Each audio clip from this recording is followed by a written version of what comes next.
Benar?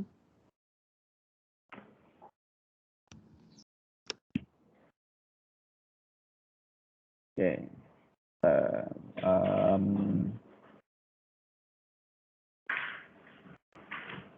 Semua sehat ya? Mudah-mudahan semua sehat. Oke, apakah sudah kelihatan PPT-nya? Sudah, Pak. Kelihatan, Pak.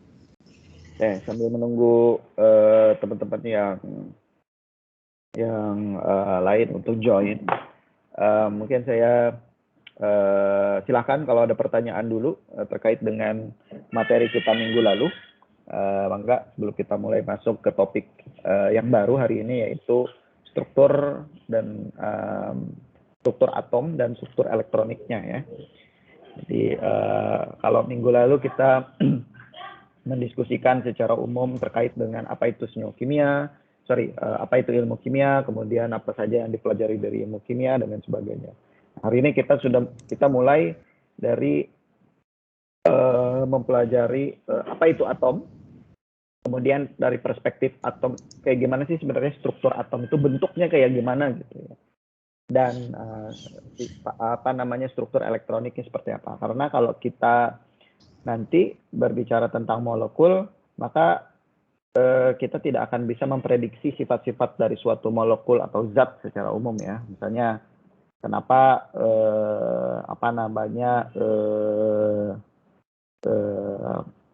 HCl itu bersifat asam misalnya, atau kenapa oksigen itu penting untuk kita gitu, atau kenapa suatu zat itu beracun gitu, atau dia reaktivitasnya tinggi gitu, mudah meledak dan sebagainya. Itu comes all the way ke struktur dari atomnya itu sendiri atau unsur penyusun dari molekul tersebut. Oke, silakan kalau ada yang ingin ditanyakan.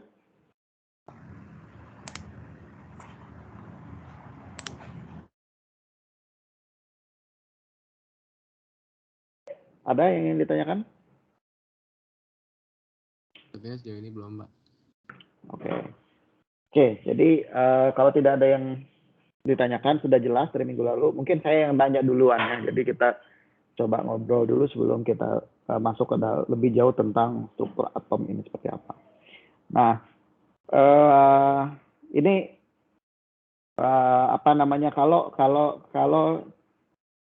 kita melihat atau kalian melihatnya satu topik seperti ini ya, misalnya kalau kita menyebutkan struktur atom, yang pertama kali kalian bayangin struktur atom itu kayak gimana menurut kalian? Jadi kita tahu kan atom itu ya komponen terkecil dari suatu materi kan. Jadi kita tidak akan bisa memecah lagi gitu ya. Ya meskipun kalau di fisika sebenarnya kita bisa pecah lagi atom itu ke dalam beberapa bagian. Tetapi secara umum sejauh ini sepengetahuan kalian gitu ya, dari kalian yang sudah belajar dari SMA gitu ya, kemudian ya sedikit banyak sudah belajar yang saya yakini gitu ya. Menurut bayangan kalian kira-kira ada yang bisa menjelaskan nggak? Kira-kira bentuk atom itu kayak gimana sih? Silakan, ada yang mau sharing nggak? Ini Pak, terdiri dari proton dan neutron dan dikelilingi oleh elektron, Pak. Oke. Kalau kita ngebayangin itu kan komposisinya ya. Jadi atom itu terdiri dari proton, neutron, dan elektron. Nah, kalau bentuknya itu kalian ngebayanginnya kayak gimana ya? Bola pejal, Pak. Bola pejal itu kayak gimana ya? Bulat gitu kan, atau kayak gimana? Bola pejal yang sangat kecil, Pak. Saya bayanginnya, Pak. Kayak bulat gitu, Pak. Bulat. Oke, ada yang lain? Jadi bulat aja gitu ya. Jadi bulat. Kira-kira atau gini, ada yang lain nggak? Atau setuju? Ada yang mungkin lonjong atau mungkin persegi gitu ya. Bentuknya gitu, atom itu. Kalau saya sih mungkin proton sama neutronnya pejal gitu, bola pejal kecil gitu di tengah. Tapi kalau elektronnya tuh melayang kemana-mana sekitar bola pejalnya itu, Pak. Kayaknya sih gitu. Tapi nggak jelas elektronnya kemana-mana. Ya, pejal itu kan artinya kaku ya, keras kan gitu ya. Jadi dia stiff tidak gampang untuk berubah. Jadi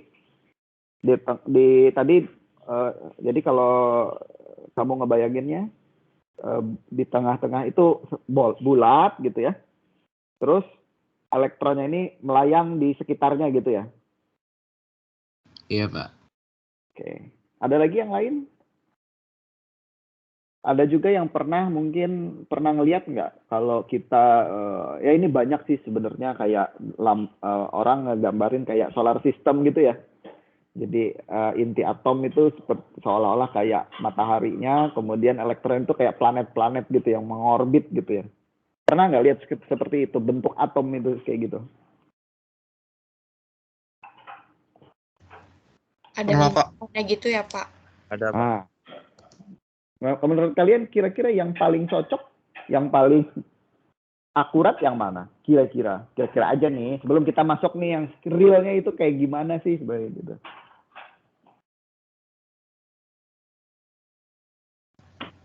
Berarti itu bola pejal yang isinya proton neutron terus dikelilingi elektron yang berada di lintasannya. Oke. Atau lintasannya nggak jelas, Pak. Pokoknya di sekitar proton neutronnya. Mungkin saya bayanginnya juga gitu. Oke. Ya. Jadi nanti kita akan lihat di beberapa slide selanjutnya kira-kira yang ini seperti apa. Memang ya itulah perkembangan ilmu pengetahuan kan. Memang teori tentang kayak gimana sih sebenarnya atom itu bentuknya itu yang sejauh ini kan orang pelajari gitu ya. Sampai sekarang malah gitu kita mencoba untuk memetakan kira-kira yang akurat bentuknya itu kayak gimana sih gitu ya. Karena kita nggak bisa lihat kan, nggak bisa foto, nggak bisa lihat. Yang bisa kita lakukan hanya memprediksi gitu. Nah di sini kita akan coba melihat mendiskusikan sambil sejarah juga ya. Jadi kebanyakan kita akan berdiskusi tentang sejarah nih di topik ini.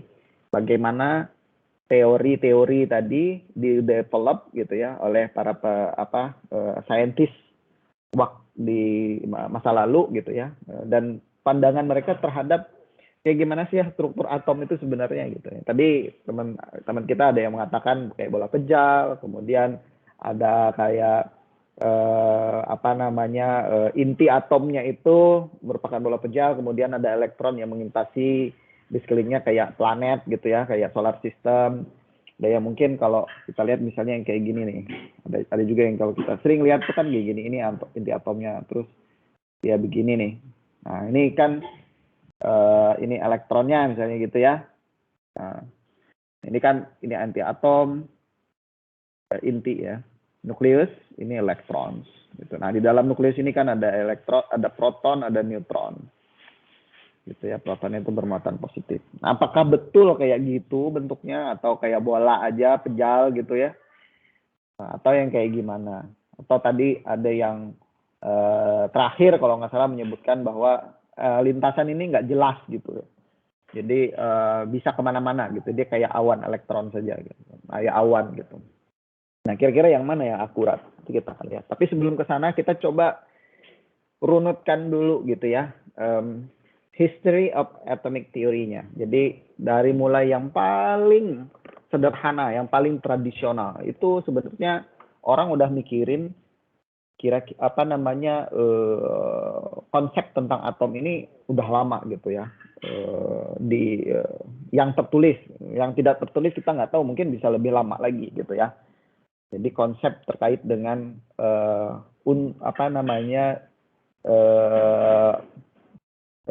bagian terkecil dari materi itu apa gitu ya. Jadi orang pengen ngebelah materi itu sampai dia tidak bisa dibelah lagi. Dan yang tertulis itu memang started sekitar abad kelima ya oleh filsuf Yunani namanya Demokritus.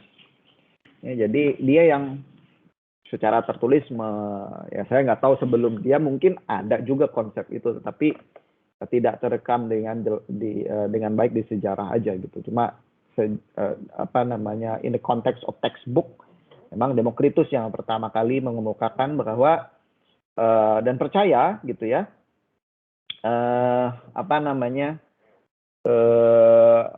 materi itu terdiri dari indivisible particles. Jadi partikel yang tidak bisa kita pecah-pecah lagi, yang dia beri nama atomos. Nah, dari situlah kita mulai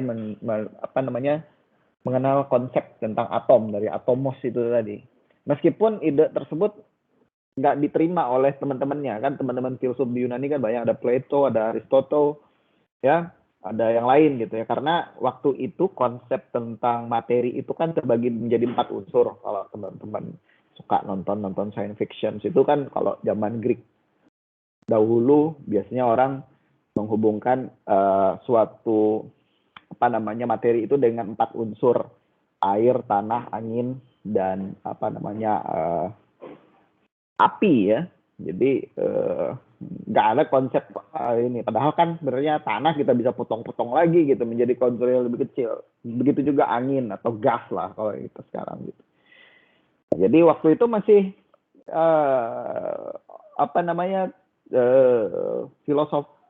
filsuf yang lain ya, philosophers yang lain itu apa sih ini gitu, Demokritus nih nggak jelas gitu ya. Nah, karena dia nggak bisa membuktikan, dia cuma konsep saja, an idea saja gitu ya. Jadi nggak bisa ngebuktiin juga gitu. Nah, tapi seiring dengan perkembangan zaman ya, banyak sekali penelitian yang dilakukan tentang indivisible particles ini, so-called atomos tadi. Maka pada sekitar abad ke-19 memang sejak lahirnya konsep mekanika klasik oleh Isaac Newton, banyak orang mulai ngeh gitu ya terhadap fundamental fisik, fisika fundamental. Kira-kira sebenarnya alam ini nih kayak gimana sih cara kerjanya kan gitu. Orang kan pasti itu meskipun sebenarnya dunia Arab tuh sudah lebih dulu ya. Ini kan 1800 sebenarnya, dari abad ke-5. Abad 5 kan tahun 500-an. Sampai ke abad 9 ada gap. Nah, itu kan beberapa saintis kan dari abad 9 gitu ya ke masa keemasan Islam gitu ya. Itu kan banyak juga saintis Islam yang biasanya banyak di daerah Baghdad gitu ya, atau di Turki sekarang gitu. Nah, itu pemikir-pemikir itu sebenarnya juga sudah banyak. Tapi setelah runtuhnya mulai meredupnya gitu ya ke masa keemasan Islam, kemudian ilmu pengetahuan itu juga sudah mulai menyebar ke Eropa gitu ya. Nah, jadi konsep-konsep ini sudah mulai dikembangkan gitu ya. Nah, terutama setelah Isaac Newton menerbitkan bukunya yang berjudul Principia Mathematica itu. Nah, itu orang mulai rame tuh mencoba untuk mencari rahasia-rahasia alam gitu ya. Kayak gimana sih cara kerja alam ini. Nah, memang kemudian salah satunya ya John Dalton ini, sama-sama dari Inggris ya, mengemukakan ada 4 konsep ya terkait dengan tadi atom tadi. Nah, yang pertama itu pretty much hampir sama dengan yang dikemukakan oleh Demokritus tadi ya. Jadi bahwa unsur atau elemen itu terdiri dari partikel yang sangat-sangat kecil disebut dengan atoms. Nah, kemudian dia juga mempunyai postulat yang kedua, atom. Menurut dia, meskipun pada waktu itu dia juga masih nggak bisa tuh membuktikannya ya.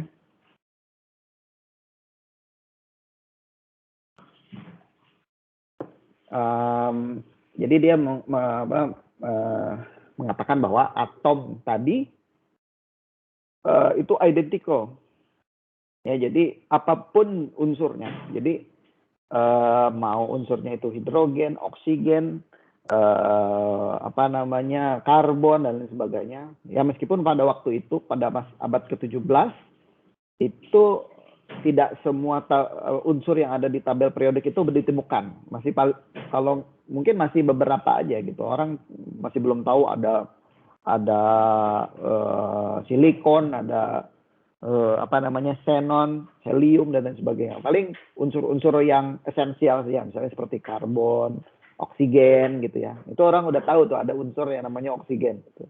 Tapi unsur yang kita tahu sekarang yang ada di tabel periodik itu tidak semuanya gitu ya. Nah, jadi dia mengatakan bahwa apapun unsurnya, atomnya mesti sama gitu ya. Mulai dari ukurannya, beratnya, dan sifatnya. Gitu ya. Nah, itu yang kedua. Nah, yang ketiga, senyawa itu terdiri dari kumpulan dari atom-atom ini. Ya. Jadi lebih dari satu unsur gitu ya. Oke. Nah, dan dia memiliki rasio yang tertentu. Ya, jadi itu. Nah, yang keempat, suatu reaksi kimia itu merupakan kombinasi dari atom sini. Jadi merupakan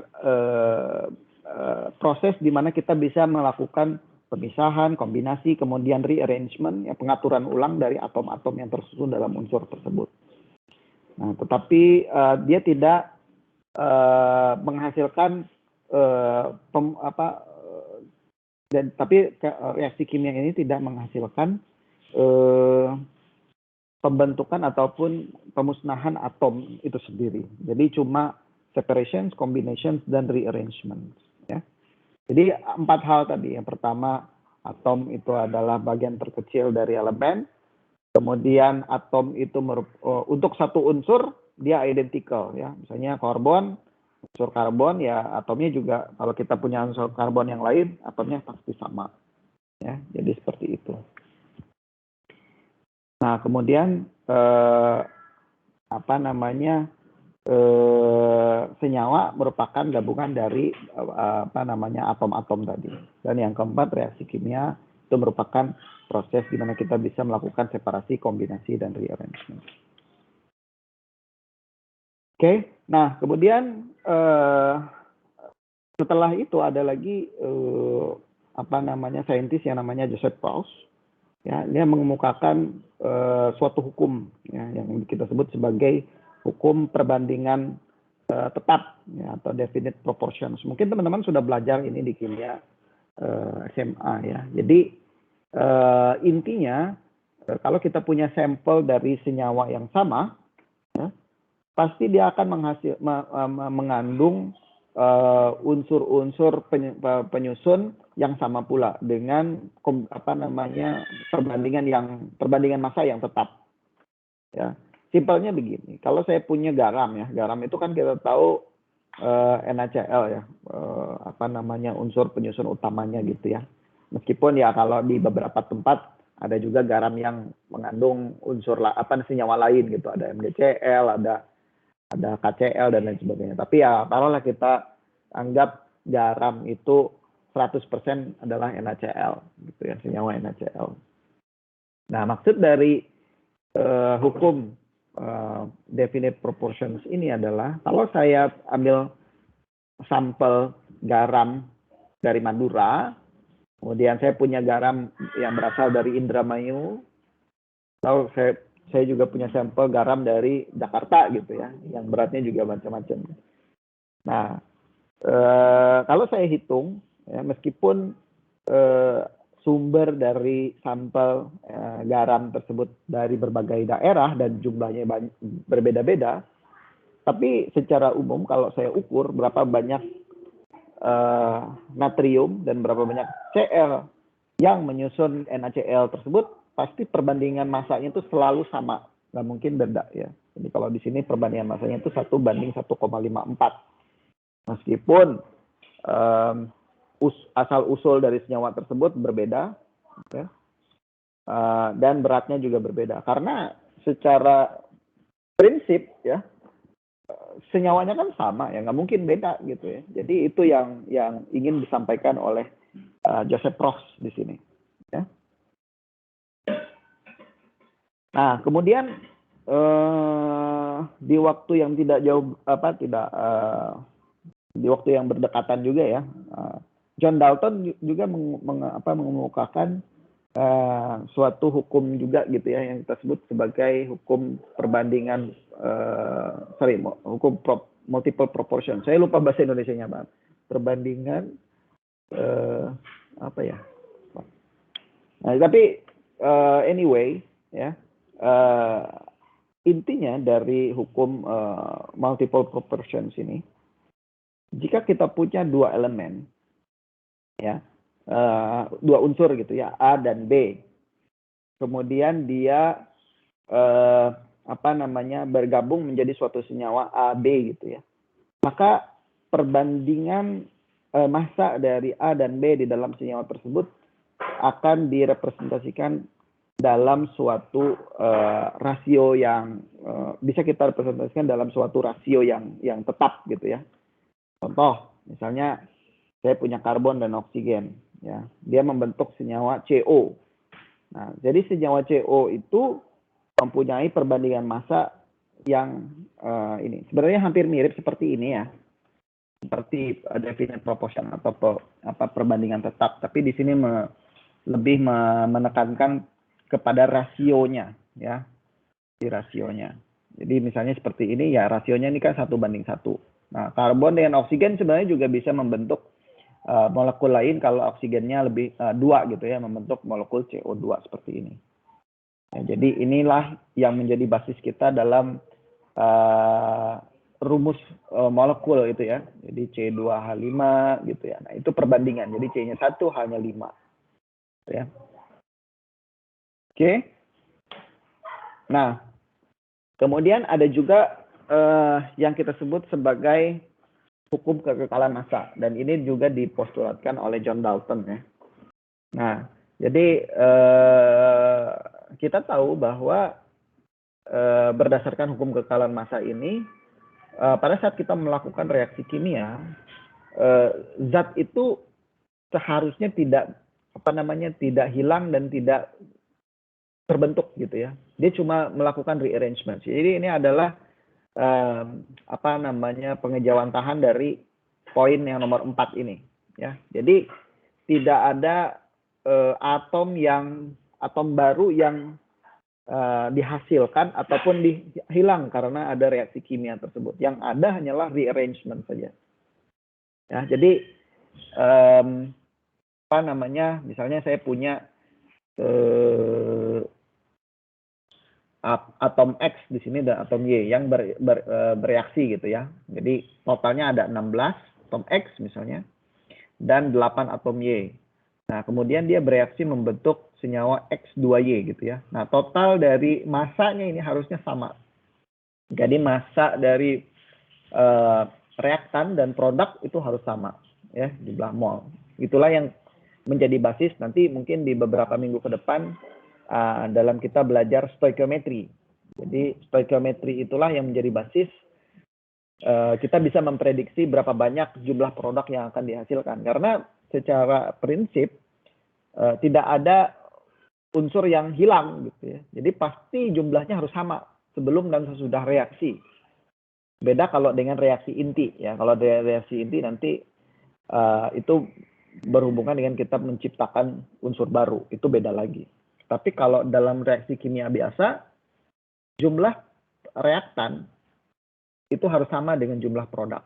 Sehingga kalau kita bisa melakukan reaksi, misalnya reaksi A tambah B, dengan menggunakan konsep ini, kita bisa memprediksi berapa banyak nanti zat A, B, atau zat C, misalnya kalau dia berubah menjadi zat baru ya, zat C, yang akan kita hasilkan. Jadi seperti itu.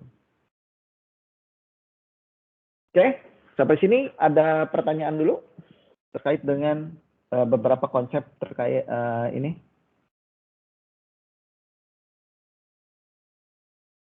Ya? Untuk yang bagian yang rasio sederhana itu Pak, itu berarti ini ya nantinya terbatas sama ini ya, teori radioaktivitas ya Pak? Beda lagi kalau radioaktivitas. Ini kita belum berbicara tentang reaksi inti ya. Kalau reaksi inti itu whole different story karena dia melibatkan perubahan massa dari atomnya itu sendiri. Nah, jadi waktu Dalton mengemukakan hukum multiple proportions ini, orang masih belum tahu tentang radioaktivitas kan. Radioaktivitas itu baru ditemukan oleh Marie Curie. Itu 200 tahun setelahnya, gitu ya. Kan 1920-an. Nah, ini masih tahun 1800-an nih. Gitu. Jadi kalau radioaktivitas memang ada perubahan, ya, memang ada perubahan karena dia hilang menjadi energi. Radioaktivitas itu kan sebagian dari senyawa itu berubah menjadi cahaya. Cahaya itu energi dan itu berkurang ininya massa dari atomnya, unsurnya itu. Jadi begitu ya. Jadi jangan kita belum masuk ke ranah yang radioaktivitas. Oh iya Pak, terima kasih Pak. Oke. Jadi ini di konsep ini hanya reaksi kimia biasa ya. Jadi reaksi yang kita tahu ya. Jadi unsur ada unsur A, unsur B bereaksi menjadi unsur menjadi senyawa baru gitu ya. Nah, itu yang senyawa baru itulah yang memiliki perbandingan proporsi yang tetap, itu maksudnya. Ya. Oke. Jelas? Nah, sekarang kita masuk ke setelah tadi ya, kalau ini kan secara umum ya. Nah, sejak saat itu mulai banyak percobaan-percobaan eksperimen yang membuktikan keberadaan atom itu sendiri, ya. Jadi kalau di sini kan orang masih eksperimennya juga terbatas karena ya memang tahu ini kan tahun abad ke-17 gitu ya. Jangankan alat-alat yang canggih gitu ya. Konsep listrik aja masih belum ada gitu ya. Jadi masih sederhana sekali. Nah, setelah mulai berkembangnya ilmu pengetahuan dan instrumen-instrumen juga sudah mulai mulai banyak ditemukan gitu ya fenomena-fenomenanya. Ini mulai tercetus ide untuk membuktikan gitu ya keberadaan dari atom. Bisa nggak kita membuktikan eksperimen bahwa di lab gitu ya bahwa atom itu benar-benar ada gitu. Dan bentuknya bisa beratnya bisa kita ukur gitu ya. Kemudian mungkin kita bisa bayangin bentuknya kayak gimana, strukturnya kayak gimana. Nah, jadi percobaan pertama yang groundbreaking gitu ya, salah satunya yang membuktikan bahwa atom itu ada dan muatannya itu seperti apa gitu dan secara umum strukturnya kayak gimana itu adalah percobaan cathode ray tubes ini ya, tabung sinar katoda. Teman-teman pasti sudah familiar sekali dengan percobaan tabung katoda ini di SMA, di fisika SMA belajar gitu ya. Di kimia mungkin sedikit-sedikit, tapi kebanyakan memang ini dari ranahnya fisika ya. Dan percobaan tabung katoda ini dilakukan oleh J.J. Thomson ini. Ya. J.J. Thomson ini merupakan profesor dosen di Cambridge, kalau tidak salah ya. Dan akhirnya karena eksperimen yang dia lakukan itu, dia mendapat Nobel Prize di bidang fisika tahun 1906. Nah, apa sih sebenarnya poin penting dari percobaan tabung katoda ini dan hubungannya dengan struktur atom tadi, gitu ya. Jadi kalau kita lihat di sini gambar tabung katoda yang dia punya. Jadi sebenarnya percobaan dia itu simple gitu ya. Jadi dia membuat waktu itu listrik sudah ditemukan ya. Jadi tapi belum listrik yang komersial. Listrik komersial itu kan baru secara bebas diberikan ke ini itu waktu Edison ya. Dan Tesla sebenarnya untuk bisa merubah arus AC ke DC gitu ya. Nah, tapi secara umum yang dia lakukan adalah memberikan tegangan tinggi kepada suatu logam sehingga logam itu berpijar ya. Jadi kayak saya nggak tahu apakah teman-teman di sini kan mungkin sudah generasi Z ya. Gitu ya. Kalau saya masih tergolong milenial gitu ya. Nah, dulu saya waktu kecil itu lampu neon itu sudah ada. tetapi kebanyakan masih lampu tungsten, ya, light bulb. Mungkin sekarang masih banyak ya dijual lampu bulb yang begini nih. Nah, jadi lampunya sudah bukan lampu LED, jadi lampu bolam biasa gitu ya. Nah, jadi ini masuk ke dalam tempatnya itu, kemudian diberi aliran listrik. Nah, kenapa namanya lampu tungsten? Karena kawatnya di sini kawat tungsten, metal tungsten. Jadi kawat itu begitu kita aliri tegangan listrik dengan tegangan tertentu ya, 5 watt, 10 watt, 15 watt gitu ya, 50 watt. Maka semakin besar tegangan yang kita punya, semakin terang dia berpijar kan gitu ya. Di energi. Jadi dia kalau kita lewat ya, jadi logam ini kalau kita lewatkan arus listrik, dia elektronnya itu bergetar gitu. Bergetar dan lepas. Nah, ini lepas elektronnya. Beradiasi, melakukan radiasi gitu. Elektronnya ini lepas. Nah, elektronnya inilah yang lepas sebagai foton. Foton itu cahaya ya. Nah, itulah yang basis kenapa bolam itu bisa menyala. Mungkin sekarang masih banyak ya di kafe-kafe yang so-called romantis gitu ya. Berarti banyak lampu-lampu bolam zaman dulu gitu ya. Nah, tapi sekarang karena perkembangan material, orang udah nggak pakai lagi nih untuk di rumah karena perlu energi yang tinggi, mahal gitu ya. Jadi zaman dulu tuh saya ingat kalau untuk mau terang itu at least 50 watt gitu. 50 watt itu gede banget ya. Sekarang bisa mempower AC gitu. Jadi satu bolam aja kita mau nyudupin satu lampu, nah, itu tidak efisien sekali. Sekarang udah diganti dengan LED. LED sekarang cuma 5 watt aja udah terang banget gitu ya. Jadi dulu ada idiom gitu ya. Kalau kita mau bilang kita udah capek terus ngantuk, ini mata udah 5 watt gitu ya. Itu kalau di zaman saya dulu ya, kita udah mata udah 5 watt nih.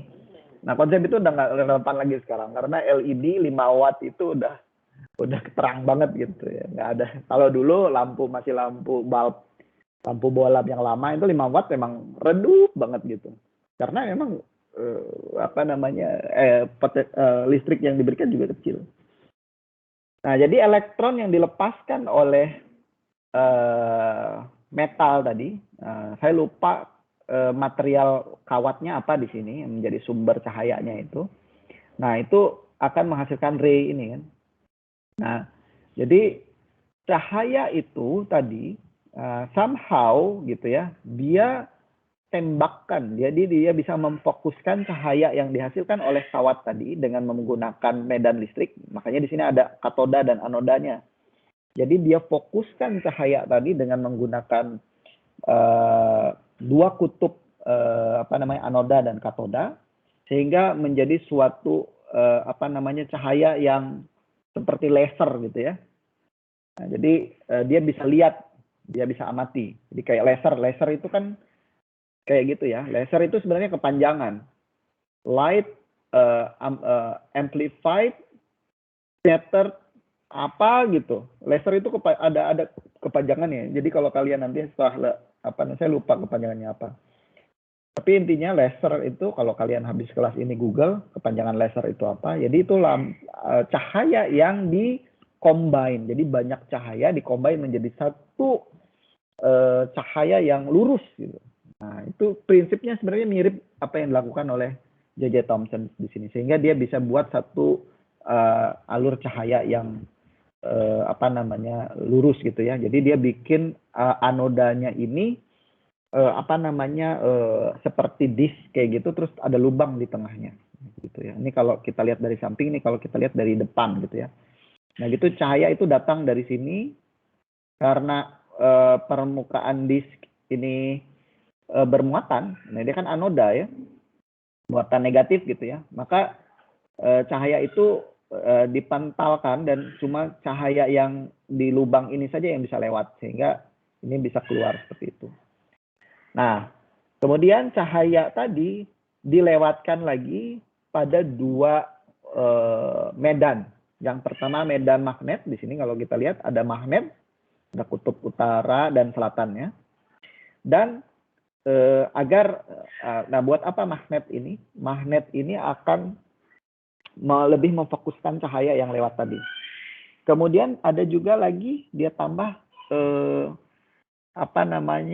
elektroda lagi, elektroda positif dan negatif gitu ya. Nah, lalu dia amati cahayanya. Ternyata setelah cahaya dari tabung katoda tadi melewati medan magnet dan medan listrik tadi, itu cahayanya ada yang dibelokkan. Jadi dia pecah jadi 3 gitu ya. Itu yang dia amati. Nah, jadi cahaya itu kan tadi kita tadi ngebayangin ya, foton itu kan sebenarnya elektron yang lepas waktu kita memberikan tegangan pada suatu logam kan. Di cahaya, dalam bentuk cahaya, kemudian cahaya itu kita lewatin di medan listrik dan medan magnet. Nah, ternyata cahaya tadi yang tadinya satu lurus aja. Jadi kalau kalian bayangin laser, dia kayak laser gitu. Kemudian dia pecah jadi 3, menghasilkan ini 3 bagian cahaya tadi pecah. Nah, dari situlah dia menyimpulkan bahwa atom tadi itu bisa dibagi lagi. Nah, jadi dia beranggapan ini sudah jadi atom nih. Kemudian begitu dilewatkan dalam medan listrik dan medan magnet, dia pecah lagi menjadi 3. Ya, jadi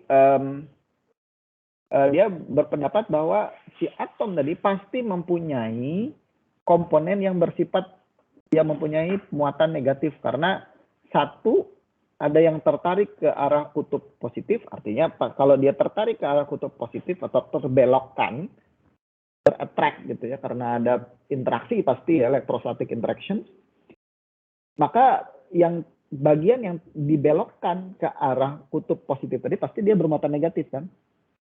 Nah, ada juga yang dibelokkan ke muatan negatif, yang pasti ini bermuatan positif. Kalau yang tidak dibelokkan berarti dia netral gitu ya. Nah, ini yang negatif. Nah, J.J. Thomson tidak fokus dengan yang 2 ini, tapi dia tertarik banget dengan yang terbelokkan oleh kutub positif ini. Nah, partikel ini, partikular, dia beri nama elektron. Situlah kita tahu ada subatomic particle, atau partikel penyusun dari atom yang bermuatan negatif, yang dia beri nama sebagai elektron. Dan dari percobaan ini, dia hitung, karena dia fisika ya, jadi kalau kita sih nggak usah, teman-teman kalau tertarik ya bisa membaca, atau mungkin malah kalau tidak salah tuh ada filmnya khusus gitu ya. Atau kalau nggak salah apa ya judulnya, lupa saya, apakah ada di Netflix, tapi saya lupa judulnya. Jadi ada khusus film yang menceritakan tentang bagaimana hidupnya J.J. Thomson gitu ya. Nah, tapi short story gitu ya, dia ada perhitungannya juga, akhirnya dia bisa, selain dia menentukan bahwa ada komponen yang bermuatan positif, dia juga bisa menghitung muatan dibagi beratnya. Ya, sini dia dapat, jadi muatan persatuan berat dari elektron tadi, yang diberi spesies yang bermuatan negatif tadi, yang disebut sebagai elektron, itu minus 1,7 kali 10 pangkat 8 coulomb per gram. Jadi dia bisa menghitung. Karena itu, karena penemuannya ini sangat revolusioner, ya, maka dia mendapatkan Nobel Prize ini tahun 1906 karena ini. Nah, dari situlah dia beranggapan bahwa karena ada komponen elektron tadi dari atom, ya, Dia membayangkan struktur atom itu yang dia sebut sebagai kayak plum pudding, ya. Plum pudding ini kita nggak ada plum ya, maksudnya puding karena dia orang Inggris, jadi ya ada kue di Inggris itu yang namanya plum pudding seperti ini. Jadi inilah struktur atom yang pertama gitu ya, teori tentang struktur atom yang pertama. Kira-kira bentuk atom itu kayak gimana ya? Ini J.J. Thomson ini yang pertama kali mempostulatkan, gitu ya. Jadi menurut dia, karena dia tadi menemukan bahwa ada elektron tadi ya, dan dia bisa menghitung charge to mass rasionya. Jadi menurut dia bentuk atom itu tadi kayak bola pejal gitu ya. Kemudian elektron itu tersuspensi di dalamnya. Jadi kayak plum pudding kata dia gitu. Jadi plum pudding itu kalau kita apa ya? Plum pudding itu ada yang tahu equal kitanya itu. Jadi ada kue, kemudian ada roti kismis lah gitu ya, kismis. Nah itu kalau di SMA kalau nggak salah roti kismis gitu ya, disebutkannya di buku-buku SMA. Jadi kismisnya itu ya elektronnya gitu, jadi tersuspensi di dalam rotinya itu. Nah, jadi seperti itu. Jadi begitu dia terekspos oleh medan listrik yang bermuatan positif, menurut Thomson ya, J.J. Thomson, jadi elektron ini terbelokkan ke atas ke kutub yang positif. Oke, jelas sampai sini? Itu menurut Thomson ya, bentuk molekulnya. Tapi kita tidak stop di situ.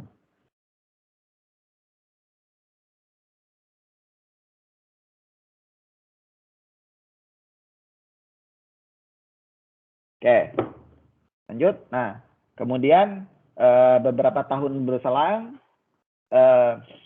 terinspirasi dari apa yang dilakukan oleh J.J. Thomson, peneliti lain, Rob Millikan, ya, Millikan, ini orang Amerika ya, dia mencoba untuk menghitung kalau Thomson menemukan tadi ya, muatan dibagi massa, rasio antara muatan dan massa. Nah, kalau Millikan, dia melakukan percobaan yang dia sebut sebagai oil droplets experiments, di mana dia bisa menghitung berat dari elektron tersebut. Ya, jadi kita kan tahu tadi charge to mass dari elektron. Nah, kemudian dia bisa menghitung berat dari elektron tersebut. Kita tidak perlu detail ya kayak gimana percobaannya, tapi secara umum begini. Jadi ada dua plate elektroda yang bermuatan positif dan negatif. Kemudian di dalam tabung ini vakum ya kondisinya ya. Nah, dia menyemprotkan oil droplets. Jadi kayak sprayer gitu, dia spray minyak. Nah, minyak tadi kan kalau kita pakai parfum itu kan tadinya kan dia fluid terus dia menjadi gas kan. Nah, jadi itulah yang dilakukan oleh Millikan, sehingga akan ada si oil tadi menjadi droplet yang kemudian dia melewati elektroda bermuatan positif ini ya, katoda yang dia lubangi di ininya sama kayak tadi ya. Ini kalau lihat dari samping, ini kalau lihat dari atas. Nah gitu. Jadi ada lubang kecil sekali, dia buat lubang ini sekecil mungkin. Ya, jadi begitu salah satu dari oil droplets itu masuk melewati lubang ini, kan majority dia akan terjatuh di elektroda ini kan. Tapi mungkin ya ada yang lewat di lubang yang kecil ini. Nah, begitu dia lewat ke lubang yang kecil ini, karena dia bermuatan positif, ya, muatan di sini, maka dia menjadi ion. Oil droplets yang lewat di sini menjadi ion, terionisasi. Nah, karena dia muatan positif. Jadi yang lewat ini cuma elektron saja sebenarnya. Harapannya, ya memang betul, yang lewat ini cuma elektron saja. Elektron dari senyawa yang ada di oil droplets itu tadi. Nah, elektron dengan di sini dia punya mikroskop ya. Nah, jadi dengan mengatur tegangan antara positif dan negatif di sini, dia melihat seberapa cepat oil droplets ini jatuh ke sini ya. Nah, kalau dia jatuhnya cepat berarti elektron yang bermuatan negatif ini tidak dipengaruhi oleh medan listrik. Kalau dia jatuhnya lambat, maka dia bermuatan negatif kan ya. Karena ini kan gravitasi versus dia kan kalau spesies bermuatan tadi itu jatuh ke bawah itu kan karena ada efek gravitasi. Tapi kalau dia lambat berarti kan dia terpengaruhi oleh muatan listrik, medan listrik yang ada di sini nih. Nah, jadi dia memvariasikan tegangan yang dia berikan di sini sehingga dia dapat mengukur kira-kira massa elektron itu berapa. Jadi intinya seperti itu. Itu yang dilakukan oleh Millikan dan akhirnya karena penelitian yang dia lakukan itu dia dianugerahi Nobel Prize tahun 1923. 20 tahun setelah J.J. Thomson mendapatkan Nobel Prize-nya. Nah, jadi sejauh ini kita sudah tahu ada elektron, kemudian dari atom itu mengandung elektron, kemudian kita tahu muatannya itu dia bermuatan negatif, kita bisa hitung beratnya, ya, di berat dari elektron tersebut. Nah, kemudian di waktu yang berlainan, Ronson ini menemukan efek yang kita sebut sebagai radioaktivitas tadi ya. Jadi pada saat yang bersamaan ini nggak jauh waktunya, nggak terlalu lama setelah Marie Curie menemukan radium gitu ya. Jadi dia menggunakan uranium, dia tahu dia bisa menghasilkan sinar radioaktif. Nah, sinar radioaktif yang dihasilkan oleh uranium tadi itu dia lewatkan ke medan listrik ya. Jadi selain itu ya Ronson juga menemukan sinar X ya, X-ray ya. Jadi kalau orang Amerika sebenarnya Ronson ini ya kalau di Jerman itu orang nggak ada bilang X-ray tapi bilang Ronson karena dia yang menemukan. Tetapi orang Amerika tidak mau mengklaim bahwa Ronson yang menemukan sinar X. Jadi mereka bilang X-ray gitu. Jadi ini fun fact juga. Jadi Ronson melewatkan tadi sinar radioaktif itu di dalam medan listrik. Nah, fenomena yang sama dia amati juga dengan percobaan sinar katoda ya. Tetapi kalau sinar katoda ini kan foton yang dia lewatkan oleh Thomson. Kalau di sini adalah radioaktif ya. Jadi pancaran radioaktif. Nah, dia menemukan bahwa pancaran radioaktif itu juga terpecah menjadi 3 bagian. Satu bagian yang tertarik oleh kutub negatif yang dia sebut sebagai partikel alfa. Ya, partikel alfa ini ya berarti bermuatan positif kan. Kemudian satu yang netral yang kita kenal dengan partikel gamma. Sekarang aplikasinya banyak sekali di kedokteran. Partikel gamma ini ya gamma rays. Ini kan gamma rays ya. Ini juga banyak digunakan untuk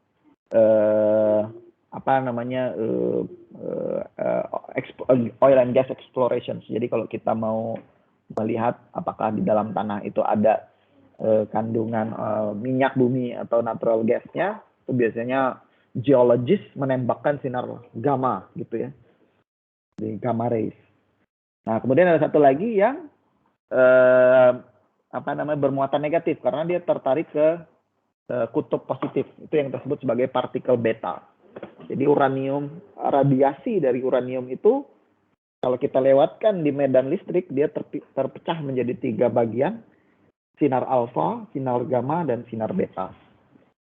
Nah, lalu apa hubungannya dengan struktur atom? Tadi saya remind kembali, kita dari struktur atom itu kita sudah bisa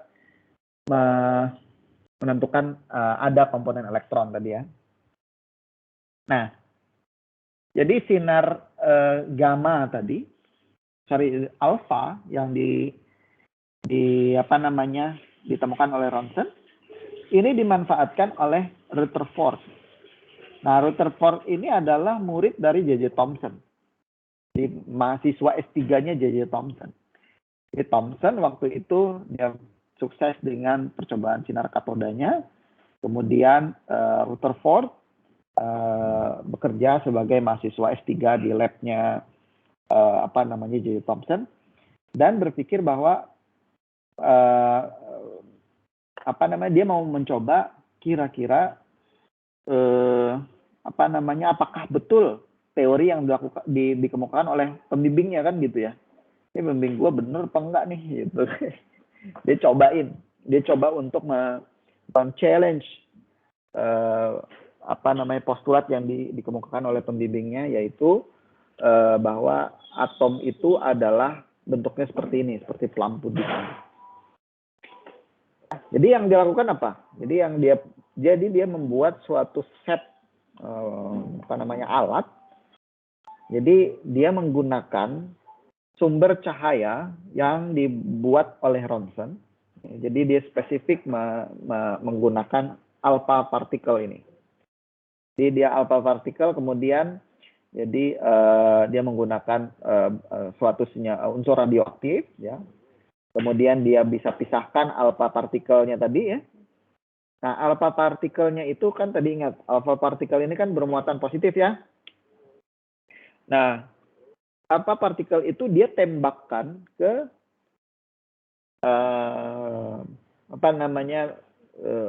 plat tipis emas. Jadi ada emas, dia letakkan di emas. Jadi sinar alfa yang dihasilkan dari radiasi uranium tadi ditembakkan ke plat emas tadi. Kemudian dia pasang detecting screen-nya di sini. Dia lihat, nah alpha partikelnya itu kemana larinya. Nah ternyata kalau misalnya betul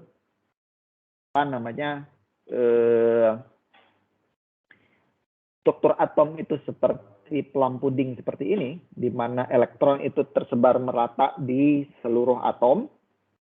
Kan logikanya kalau kita tembakkan alpha partikel ini ke atom, ya kan di dalam gold foil itu kan ada atom-atom emasnya masing-masing kan ya. Maka harusnya partikel-partikel alfa yang kita tembakkan ini kan akan berinteraksi dan mengenai elektron yang ada di sini kan, ya, alpha partikel. Maka dia akan mental ke sana kemari gitu ya. Nah, jadi seperti itu. Nah, tetapi menariknya yang dia amati adalah tidak seperti itu. Nah, ternyata yang dia amati adalah hampir 99% dari alpha partikel yang dia tembakkan ke gold foil ini diteruskan lewat aja gitu, nggak lewat, hanya beberapa bagian saja yang dibelokkan ataupun dikembalikan gitu ya. Jadi hampir semua cahaya itu jatuhnya pas di belakang gold foil itu, tidak dibelokkan ke sini gitu ya, ataupun dibelokin ke sebelah sana atau ke sini. Nah, jadi dari situ dia berkeyakinan bahwa bentuk atom itu tidak seperti ini, tetapi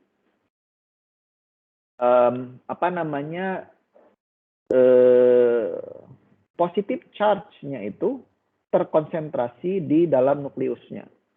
Jadi kan alpha partikel tadi bermuatan positif ya.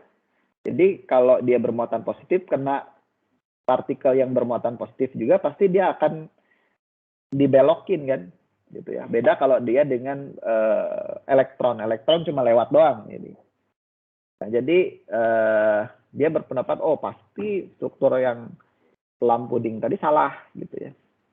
Jadi seperti itu. Jadi dia berpendapat bahwa yang pertama, atom positive charge is concentrated in the nucleus. Jadi bagian atau spesies atom yang bermuatan positif tadi tidak merata gitu ya, kayak gini. Ini kan di sini proton gitu ya yang bermuatan positif, muatan positif. Nah, positif sphere matter gitu ya. Ternyata di sini dia lewat saja, jadi terkonsentrasi. Nah, dan dia bisa menghitung massa dari proton. Jadi dia mungkin ya bisa kita sebut sebagai penemu dari protonnya. Jadi elektron itu yang menemukan adalah J.J. Thomson, proton itu adalah Ernest Rutherford. Jadi dia bisa menghitung massa dari proton itu sekian. Gitu ya.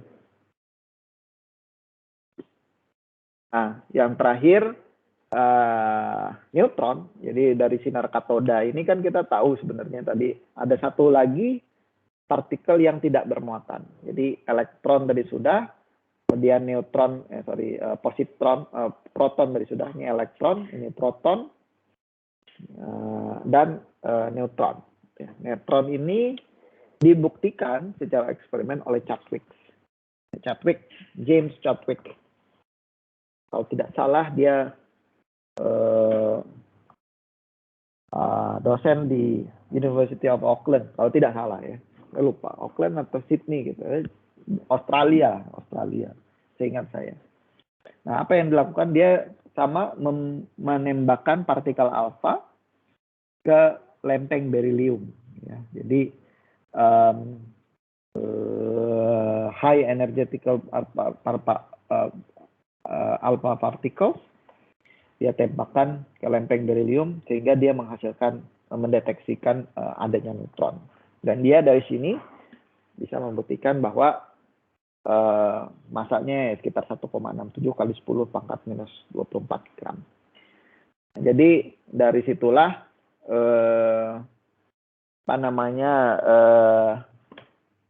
sejak saat itu scientific community meyakini bahwa struktur atom itu seperti ini ya. Jadi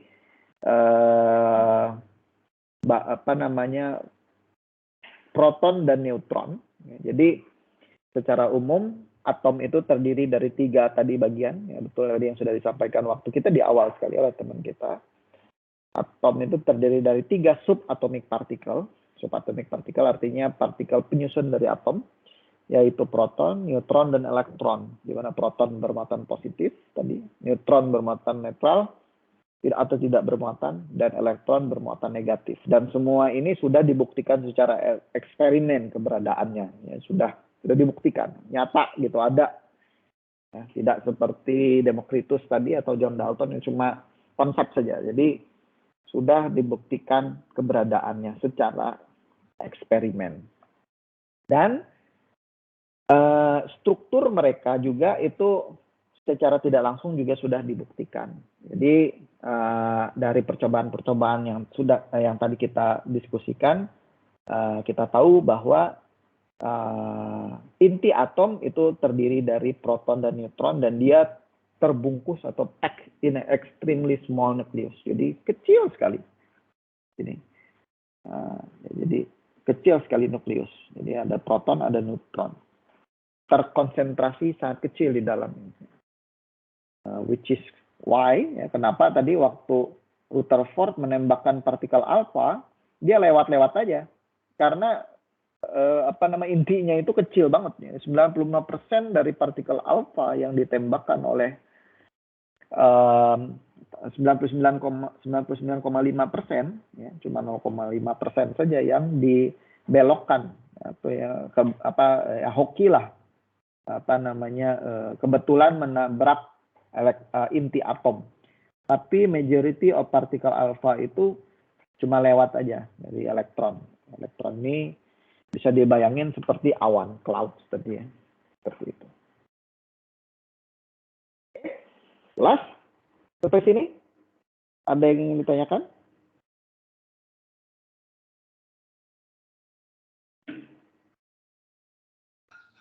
Jauh ini tidak Pak sepertinya. Oke. Nah, kalau tidak ada yang pertanyakan, kita lanjut ke teori elektroniknya. Nah, itu kalau tadi strukturnya seperti itu. Nah, tetapi, ini ada tapinya lagi, basis dari semua perhitungan dan eksperimen yang dilakukan oleh orang-orang ini tadi ya, itu basisnya hanya menggunakan mekanika klasik ya. Mekanika klasik itu kan prinsipnya adalah konsep yang disampaikan oleh Isaac Newton ya.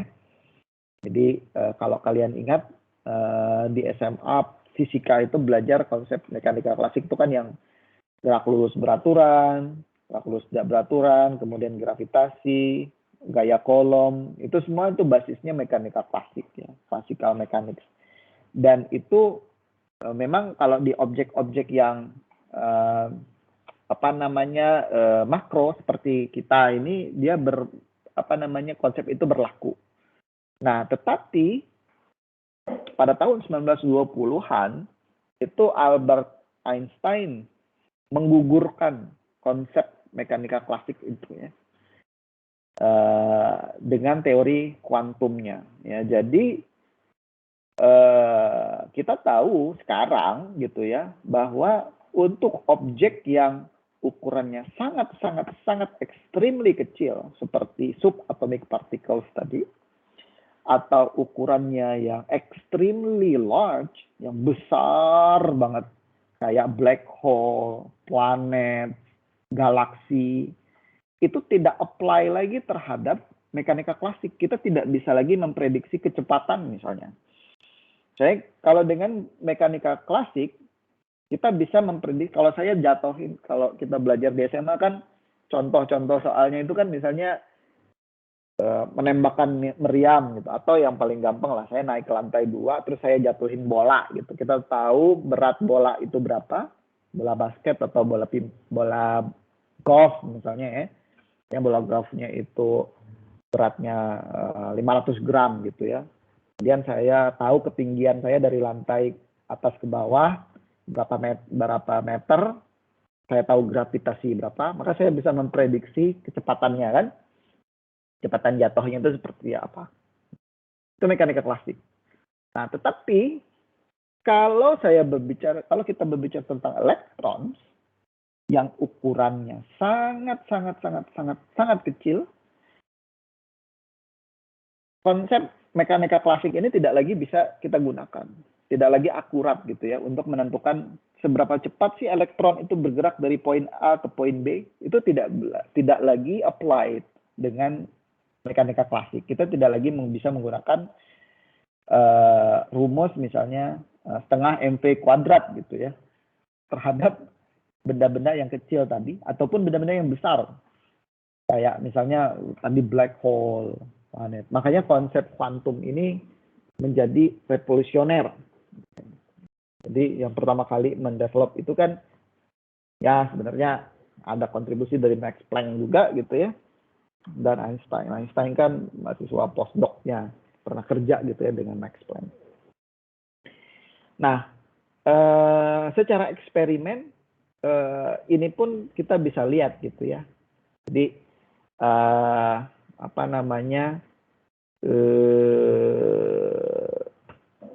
misalnya, ini eksperimen ya. Jadi konsep kuantum sebenarnya.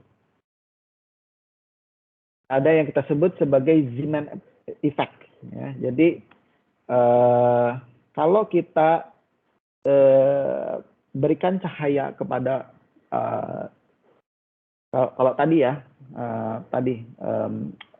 bolam tadi berikan tegangan gitu pada suatu kawat tungsten, dia akan menghasilkan berpijar kan, menghasilkan cahaya. Ini sebenarnya fenomenanya kita sebut sebagai eksitasi elektron. Elektron itu tereksitasi karena dia mendapat energi yang lebih besar, kemudian dia melepaskan energi dalam bentuk cahaya. Nah, cahaya ini kita lewatkan di dalam medan magnet, dia split gitu ya. Ini yang kita sebut sebagai Zeeman effect. Nah ini tidak bisa kita definisikan dengan tadi mekanika klasik tadi. Kemudian ada contoh lain juga gitu ya. Secara umum dengan mekanika klasik itu kita tidak bisa menentukan lokasi yang pasti terhadap elektron itu. Ya, karena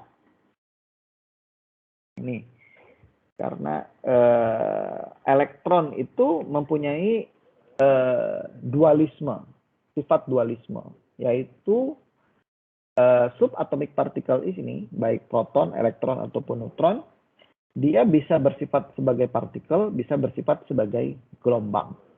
Nah, inilah yang kemudian dituangkan ke dalam suatu prinsip yang kita kenal sebagai prinsip ketidakpastian Heisenberg. Ya, jadi intinya begini analoginya. Saya tidak ingin mengajak teman-teman nanti terjebak di fisiknya ya. Jadi karena teman-teman kan matematika ya, jadi tidak menurut saya tidak terlalu kita tidak usah khawatir dengan rumus-rumus yang panjang dan sebagainya. Itu biarlah orang fisika dan orang kimia nanti yang mendalami itu. Tapi secara umum begini, elektron itu saya selalu menggunakan analogi ini ya. Jadi elektron itu kayak hantu. Ya. Jadi kita tidak bisa menentukan posisinya di mana yang pastinya kayak gimana. Karena dia mempunyai dua sifat. Yang pertama, dia bersifat sebagai partikel, artinya dia mempunyai wujud. Nah, partikel itu kan dia ada wujud, ada masanya gitu ya. Kalau kita meskipun dia masanya sangat-sangat kecil lah ya, kita nggak bisa timbang di timbangan gitu. Tapi dia punya massa dan itu sudah dibuktikan juga tadi oleh Millikan ya, ada massanya. Nah, untuk elektron. Nah, jadi tetapi pada saat yang sama, ya, ternyata elektron ini punya sifat juga seperti gelombang. Nah, kalau kita berbicara gelombang itu ya hantu ya, dia bisa merambat di suatu medium, dia bisa tembus gitu ya. Jadi kalau kayak WiFi sekarang nih, kita nggak, meskipun kita mungkin router kalian di internet kalian di rumah, routernya mungkin di kamar lain, terus kalian di kamar yang satu lagi, meskipun kalian tutup kamarnya, kalian tetap dapat menerima sinyal WiFi-nya kan, karena dia merupakan gelombang elektromagnetik. Nah, jadi gelombang, tapi kalau partikel dia tidak bisa lewat dinding, dia mental gitu ya. Nah, kalau di dunia nyata kayak kita sekarang, ya dunia nyata itu dunia makro kayak yang kita lihat begini ya, kasat mata gitu ya. Itu kita bisa membedakan mana yang gelombang, mana yang partikel tadi ya. Jadi ya misalnya ya ini handphone itu partikel, meja itu partikel. Ya dia punya massa, punya bentuk, dia menempati ruang dan massa. Tapi gelombang kan tidak, dia tidak ada massanya, tapi dia eksis dalam bentuk uniknya sendiri gitu ya. Tadi dia ada bisa merambat, kemudian dia bisa menembus medium gitu ya. Nah, tetapi elektron ini spesial, dia punya dua sifat itu, dia bisa bersifat gelombang, dia bisa juga bersifat sebagai partikel. Nah, karena dia punya dualisme ini pada saat yang sama ya, jadi dua-duanya bisa ya, pada saat yang sama, maka jalan tengahnya menurut Heisenberg, maka dia mengemukakan uncertainty principle ini. Jadi begini, simpelnya. Semakin jadi elektron itu kalau kita bayangin dia bergerak dengan sangat cepat. Split seconds gitu ya, even faster than split seconds gitu ya. Semakin kita bisa menentukan kecepatannya, positionsnya ya, kecepatannya tadi. Kita ngikutin dia, kita ukur kecepatannya berapa, maka posisinya kita tidak bisa menentukan dengan akurat. Jadi semakin akurat kita bisa menentukan posisi kecepatan dari elektron, kita tidak akan bisa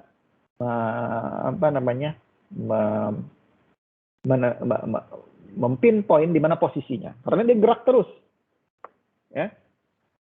Jadi kan kalian bayangin, kalian mencoba untuk jangankan elektron, kereta aja yang lagi jalan gitu ya, kalian bayangin kereta lagi jalan, terus kalian ngukur kecepatannya berapa.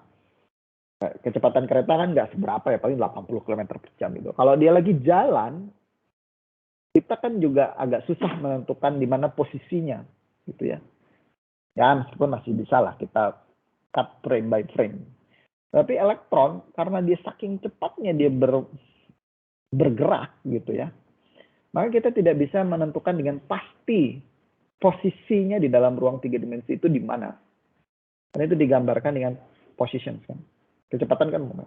Nah, sebaliknya kalau kita menentukan dengan pasti di mana dia, kita bilang elektron itu ada di sini, di posisi X, Y, Z sekian koordinatnya. Tapi pada saat yang sama dia udah nggak di situ lagi. Karena dia sangat cepat bergerak gitu. Nah, itulah prinsip ketidakpastian ini tadi. Nah, jadi intinya ini. Secara umum tidak appropriate, it is not appropriate to imagine, untuk membayangkan elektron itu kayak begini. Tadi kayak planet ya. Kayak elektron itu mengelilingi nukleus. Karena waktu kita bilang dia di situ, dia udah di tempat lain. Gitu ya. Jadi dia kayak hantu, gitu, dia bisa di mana-mana saja. Ya. Lalu bagaimana caranya kita menentukan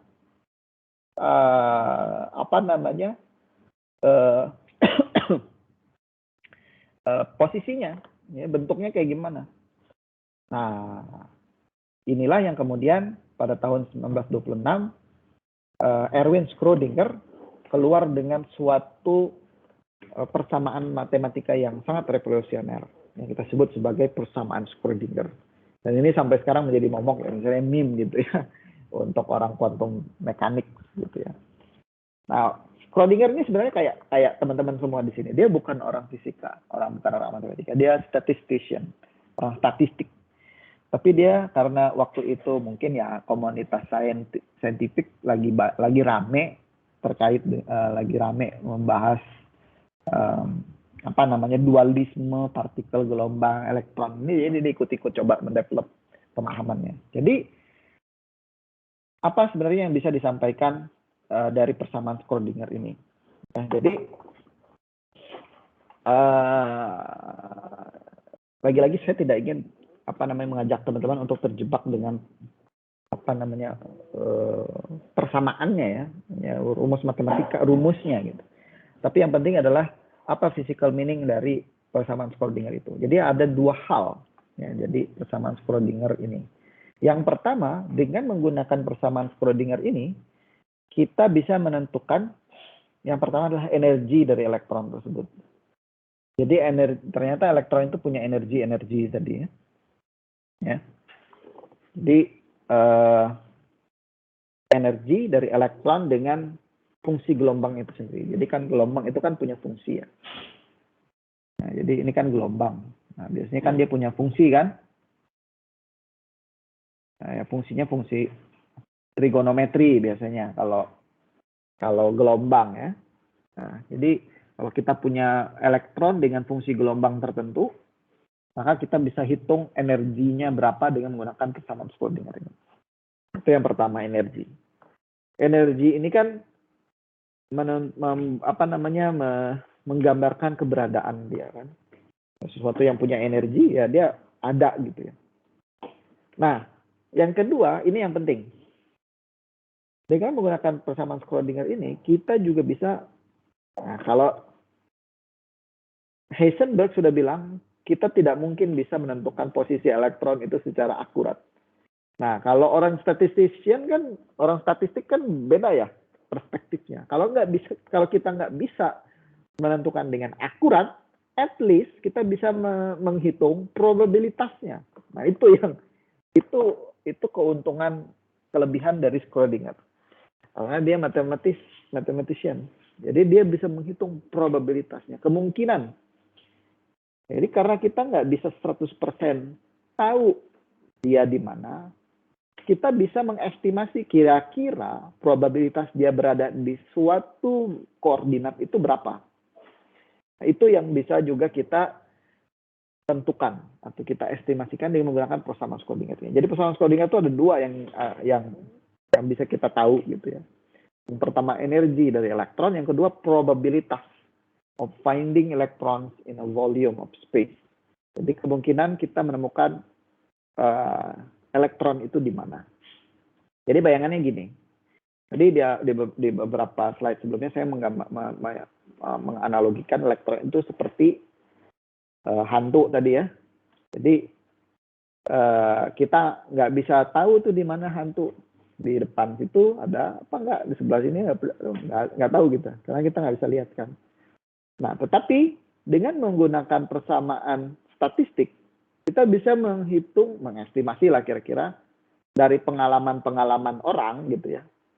Kira-kira kita bisa memprediksi munculnya hantu itu di mana, seringnya gitu ya. Sama dengan elektron di sini. Jadi Schrödinger bisa ngasih tahu kita gitu ya, di mana elektron itu berada, asalkan kita tahu kita punya fungsi gelombangnya. Jadi fungsi gelombang elektron, kita punya fungsi gelombang, kita tahu fungsi gelombangnya. Ya, kita gelombangnya seperti apa, dan itu bisa diukur dengan eksperimen kan. Nah, kemudian dengan fungsi gelombang tersebut dia bisa menentukan, oh elektron itu adanya di sini aja gitu ya, di bagian sini. Di bagian itu nggak mungkin, probabilitas atau kemungkinan kita ketemu sama elektron di bagian situ nggak mungkin, hampir nol gitu ya. Yang namanya probabilitas kan ukurannya 0 sampai 1 kan. Kalau teman-teman masih ingat ya, di SMA probabilitas itu. Jadi kalau probabilitas itu sama dengan 0, maka kemungkinan kita menemukan elektron ya kecil di situ. Kalau probabilitasnya 1, ya kita bisa menemukan elektron di situ itu besar kemungkinannya gitu ya. Dan nilainya ya bisa di tengah-tengah. Ya kalau setengah ya berarti 50-50 lah gitu ya. Bisa ada, bisa nggak ada gitu ya. Atau kadang-kadang ada, kadang-kadang nggak ada di situ. Itulah yang menjadi basis kita bisa menemukan elektron. Sama tadi. Jadi hantu misalnya ya, dengan menggunakan persamaan Schrödinger tadi, quote unquote ya, analoginya, kita bisa tahu ya, kalau kita nyari hantu di mall atau di rumah ibadah misalnya ya mungkin probabilitas kita ketemu hantu ya rendah di situ ya, atau di tempat yang ramai gitu ya. Jadi probabilitasnya sama dengan 0. Tapi kalau kita cari di koordinat misalnya di kuburan gitu ya, di rumah yang angker, ya mungkin probabilitasnya besar di situ untuk menemukan apa namanya spesies mistik di situ ya. Nah itulah yang dengan logika yang sama ya, dengan analogi yang sama, kita juga bisa menentukan di mana kira-kira elektron itu berada. Ya. Nah itulah yang menjadi dasar apa yang kita sebut sebagai bilangan kuantum. Jadi implikasi dari persamaan Schrödinger itu tadi yang kita kenal dulu di SMA teman-teman sebagai bilangan kuantum. Ya, jadi ada yang masih ingat apa aja bilangan kuantum? SPD aja Pak. Hah? Ada berapa bilangan kuantum? M, N, L. Oh. Ada 4 ya Pak? Ada 4 ya. Nih. N, L, M, L, M, S ya. Nah, bilangan kuantum. Jadi mungkin nanti teman-teman bisa buka-buka lagi apa itu N, apa L, M, L, M, S gitu ya. Jadi tapi secara umum dari mana asal usul bilangan kuantum itu ya tadi. Jadi si Schrödinger ini dia memprediksi gitu ya. Ini kan sebenarnya kalau saya lupa di buku mana ya, di buku SMA kalau nggak salah itu ya. Jadi bilangan kuantum itu adalah alamat dari elektron itu. Jadi kalau kita punya elektron, jadi dengan bilangan kuantum itu yang merepresentasikan di mana dia berada di ruang 3 dimensi kan. N itu adalah kita sebut sebagai bilangan kuantum utama, 1, 2, 3, 4 itu menentukan energinya tadi. Kan energi. Kemudian nah ini ya. Jadi Ya, jarak dari inti. Ini n ini bilangan kuantum utama, jarak dari inti semakin besar bilangan kuantum n itu semakin besar, semakin jauh elektron itu berada dari inti gitu ya. Nah, itu kan posisi kan. Tapi sebenarnya itu juga apa namanya energi, apa namanya representatif dari energi. Semakin dia dekat dengan inti atom, semakin rendah energinya, semakin jauh dia semakin tinggi energinya. Nah, kemudian dari itu kita juga apa namanya bisa menentukan apa yang kita sebut sebagai radial probability. Ini sebenarnya tadi di sini ya, dari sini ya, radial probability. Itu artinya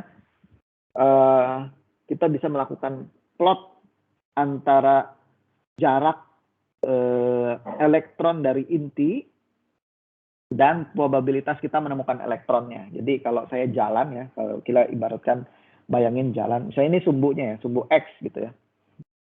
Kalau kita jalan di sepanjang sumbu X, ya, kalau kita kan punya ruang 3 dimensi itu ya, X, Y, Z gitu. Nah kalau saya jalan ke arah sumbu Y, X gitu ya, terus saya monitor probabilitasnya, kemungkinan saya ketemu elektron gitu ya.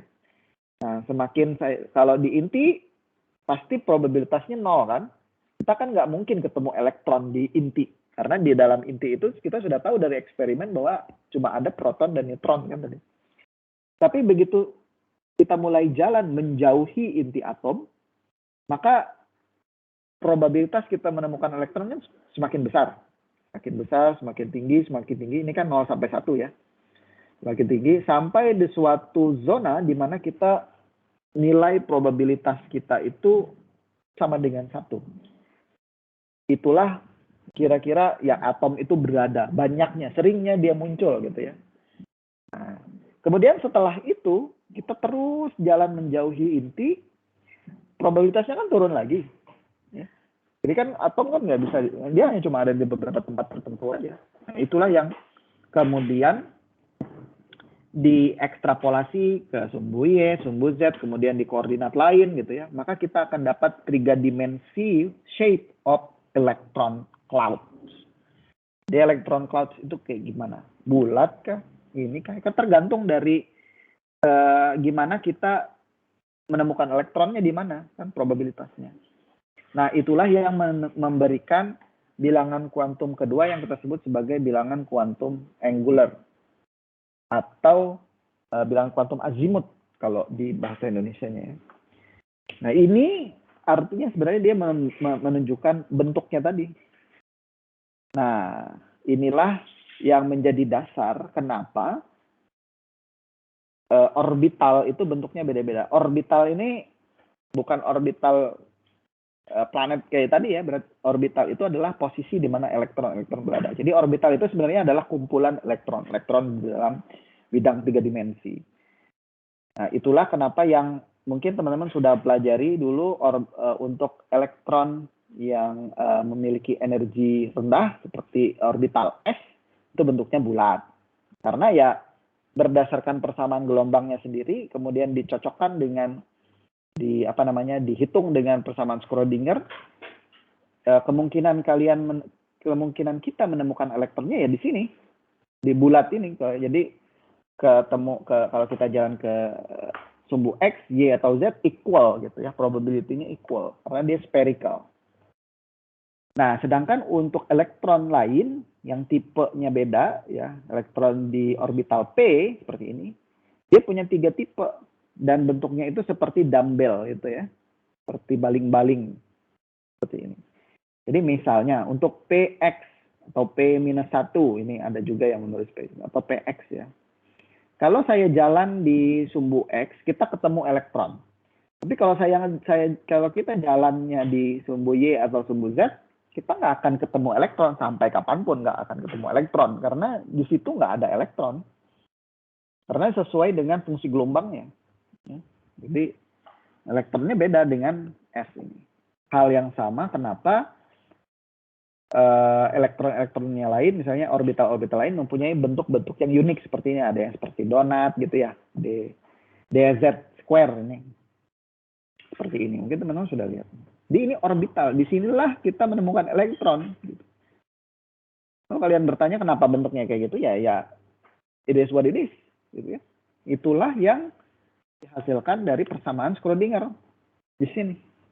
Kenapa bentuknya kayak itu? Karena fungsi gelombangnya ini ya spesifik untuk elektron yang bersangkutan di sini. Nah, ini untuk yang bilangan kuantum yang lain, bilangan kuantum magnetik ya. Ini orientasinya sama, sebenarnya berhubungan erat dengan yang bilangan kuantum yang kedua yang Azimuth ini. Jadi ini di sumbu X ataupun di sumbu Y ataupun sumbu Z tadi. Nah, yang terakhir bilangan kuantum yang terakhir ini apa namanya spin ya, magnetic spin. Sebenarnya secara teoritis ini bukan implikasi dari persamaan Schrödinger ya. Kalau kita mau lihat, kalau mau kita scrutinize, karena ini sebenarnya dari sifat natural dari elektron itu sendiri. Jadi elektron itu kan kita tahu bermuatan negatif ya. Jadi sesuatu yang bermuatan negatif kalau dia spinning, maka dia akan menghasilkan medan elektromagnetik ya. Jadi ingat nggak teman-teman aturan tangan kanan ya? Jadi kalau dia muternya searah dengan jarum jam, maka apa namanya medan listriknya itu ke atas, artinya berlawanan arah dengan jarum jam ya ini, maka medan listriknya ke atas, baliknya dia ke bawah. Itu sebenarnya bukan dari secara langsung, bukan dari perhitungan persamaan Schrödinger, tapi masih di dalam konteks kuantum. Jadi ini contoh bilangan kuantumnya ya. Jadi itulah yang teman-teman pelajari di SMA sebagai bilangan kuantum. Ya. Dan masing-masing atom atau unsur kan elektronnya beda-beda. Nah itulah yang kemudian menyusun tabel periodik ini menjadi struktur elektroniknya. Oke. Jelas sampai sini? Apakah ada pertanyaan terkait dengan struktur elektronik dari atom. Jadi kita tadi di awal sudah mendiskusikan struktur atomnya itu sendiri, kemudian di barusan kita mendiskusikan struktur elektroniknya yang berhubungan erat dengan struktur atomnya itu sendiri juga sebenarnya.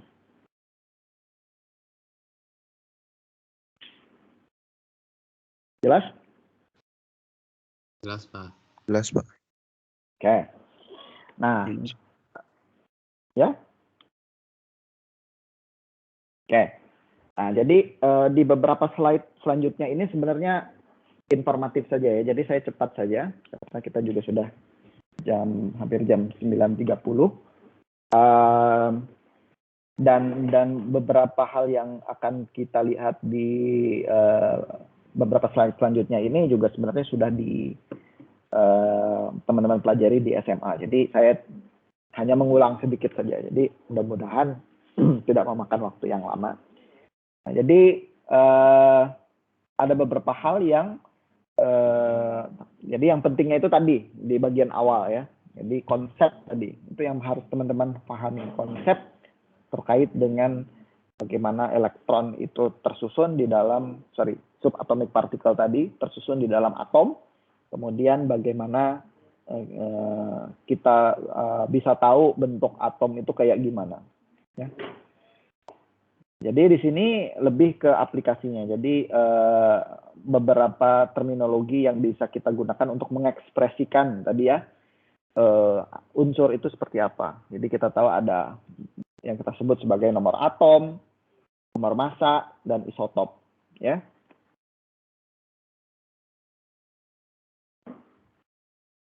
Oke, nah jadi nomor atom itu kita tahu biasa kita kenal dengan Z ya. Jadi nomor atom itu biasanya merepresentasikan dari tabel periodik ya. Jadi tabel periodik ini kita bisa lihat nomor atom itu adalah sebenarnya tidak lain atau bukan adalah jumlah proton yang ada dalam nukleus. Kemudian A ini adalah nomor massa. Ya, massa itu adalah jumlah proton plus jumlah neutron ya. Jadi atau jumlah atomic number Z plus jumlah neutron. Nah, kemudian ada juga yang kita sebut sebagai isotop. Isotop ini adalah atom yang memiliki atom yang unsur yang sama, tetapi berbeda jumlah neutronnya. Jadi neutronnya bisa berbeda jumlahnya. Ya, ini contohnya. Ini simbol notasi dari unsur yang biasa kita gunakan ya. Jadi X ini adalah unsurnya, A itu jumlah nomor atom, nomor massa, Z itu nomor atom. Contoh H11. Ini adalah nomor massanya 1 berarti ya. Jadi di sini jumlah atomnya 1. Nomor atomnya 1. Jadi di sini ada 1 proton artinya. Dan karena nomor massanya sama, berarti jumlah neutronnya 0 gitu ya. Ini isotop jadi ya. Elemennya sama ya, tapi jumlah neutronnya berbeda. Ini karena nomor massanya berbeda nih. 235, yang ini 238. Tapi nomor atomnya pasti sama. Ya, 92. Nah, ini ada beberapa tren dari tabel periodik ya. Ini teman-teman juga sudah mudah-mudahan sudah paham betul ya tren ini ya, dari kiri kanan atas bawah gitu ya. Dan saya nggak tahu apakah ada cara khusus untuk menghafal ini atau tidak, tapi sebenarnya ini konsep aja. Di kiri ke kanan ada yang kita sebut sebagai energi ionisasi, ada yang kita sebut sebagai afinitas elektron, dan atomic radius ya. Energi ionisasi, elektron affinity sama, atas ke bawah atomic radius, karakter metal dan non metal. Nanti kita akan lihat satu persatu, tapi sebenarnya hal ini sudah lumrah ya, jadi saya akan cepat saja. Kemudian ada lagi yang kita sebut sebagai konfigurasi elektronik. Ya. Nah, ini biasanya kita gunakan untuk merepresentasikan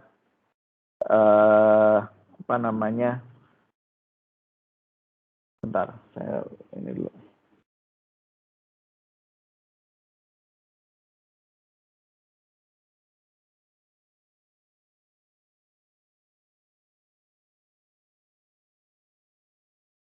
Oke. Untuk merepresentasikan struktur elektronik ya dari suatu unsur, ya, jadi suatu elektron. Suatu unsur di dalam elektron, ada suatu elektron dalam unsur tertentu. Ya, tadi kita di beberapa slide sebelumnya sudah mendiskusikan ada beberapa tipe tipe struktur elektronik ya, berdasarkan bilangan kuantumnya. Ya, jadi ada N, ML, MS gitu ya, L gitu ya.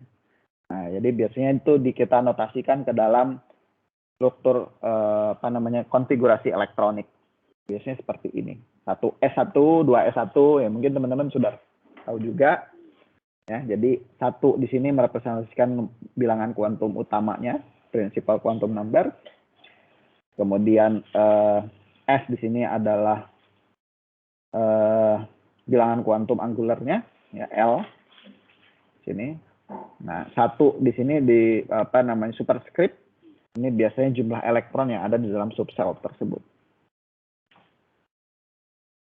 Sel diagram untuk electronic configuration atau konfigurasi elektronik ini juga bisa direpresentasikan sebagai diagram orbital ya. Kita sebut diagram orbital kalau di kimia yang seperti ini, yang kotak-kotak seperti itu. Mungkin teman-teman juga sudah pernah melihat.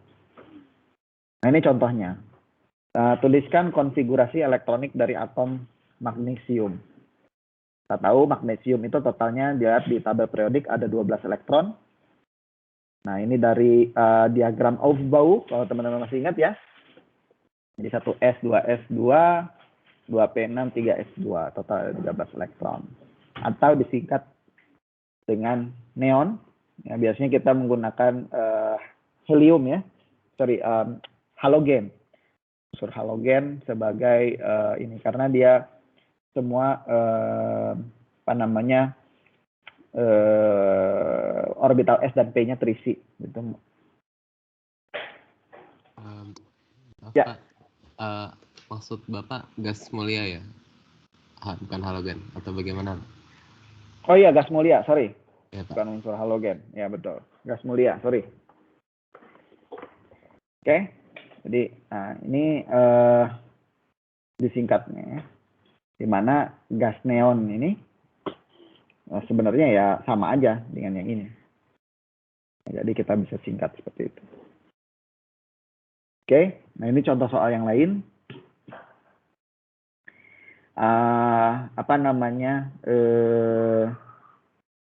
Sebutkan possible quantum numbers ya, bilangan kuantum yang dimiliki oleh elektron terluar dari unsur chloride. Ya. Cl kita tahu 17 elektron, kemudian kita bisa buat konfigurasi elektroniknya. Nah, ini adalah elektron terluarnya. Jadi last elektron itu berada di orbital 3p. Maka dari situ kita tahu bilangan kuantumnya utamanya itu sama dengan 3n. Ya. Nah, ini kan bilangan kuantum utama tadi. L-nya itu 1, P itu kan 1, S itu 0 kan ya. Ya, L-nya bisa tadi -1 sampai plus -1, 0 sampai dengan +1. Nah, MS-nya bisa ada dua kemungkinan, bisa setengah ataupun -setengah. Ya, jadi saya kira sih ini bukan hal yang krusial untuk teman-teman ya. Jadi pasti sudah mengetahui juga sama-sama. Oke, ini representasi tabel periodik berdasarkan subsel terluar dari elektron yang ada di unsur yang bersangkutan ya. Di sini makanya logam transisi itu kita juga bisa sebutkan dengan istilah D block ya.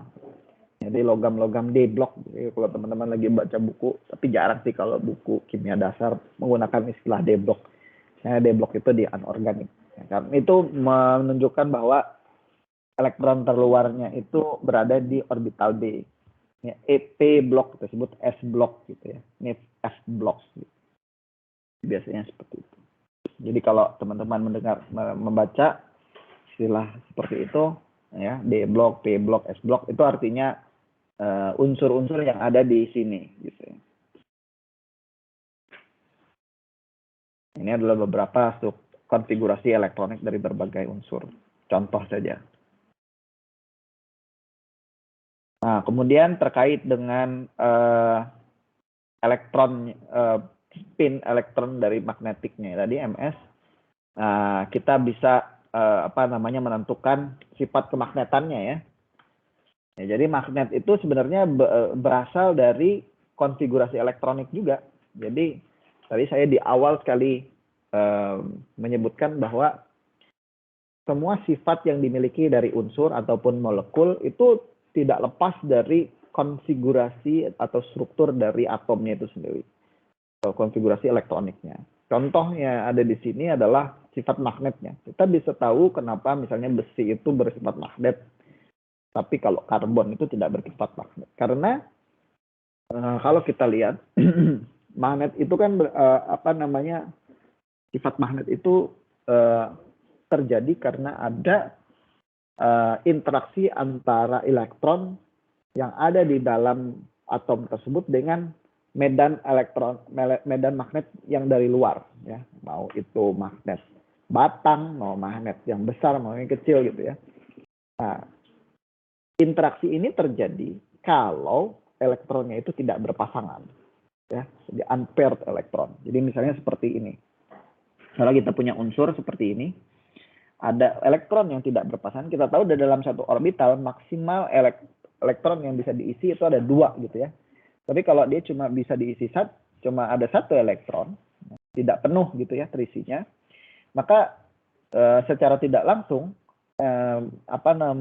elektron tersebut bisa dipengaruhi oleh eksternal magnet. Nah, fenomena itulah yang kita sebut sebagai paramagnetik karena dia bisa dipengaruhi oleh medan magnet itu bisa dipengaruhi oleh eksternal magnet. Jadi ini spinnya ini bisa berubah. Jadi spinnya ini bisa mungkin kalau tidak ada magnet dia ke atas gitu ya. Tapi kalau kita dia berikatan dengan magnet dia bisa berubah jadi seperti itu. Bisa berubah kebalik misalnya. Spinnya ini bisa berubah. Tadinya dia muter ke kanan, dia jadi muter ke kiri misalnya gitu.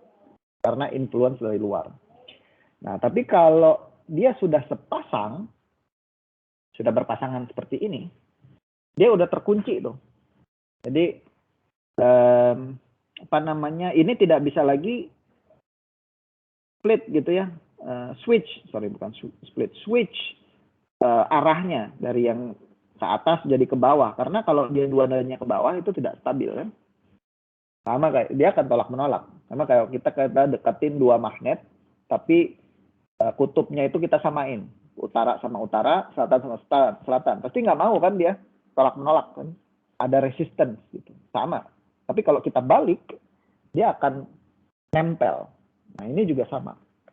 Ya, begitu elektron itu sudah terisi penuh atau dia sudah sepasang, maka dia tidak lagi terinfluence oleh medan magnet dari luar. Oleh karena itu, unsur-unsur yang konfigurasi elektroniknya sudah sepasang gitu elektronnya, itu mempunyai sifat diamagnetik. Jadi tidak punya sifat magnet. Jadi seperti itu. Nah, ini adalah contoh grounded konfigurasi elektronik juga ya. Ini 1D, D5, D10, 4F, 5F. Ini klasifikasi unsur berdasarkan sifatnya. Ya. Di gas mulia tadi ya, noble gas. Ini apa namanya, unsur lantanida, unsur actinida, ya. Cadmium mercury, ini logam transisi, disebut juga logam transisi.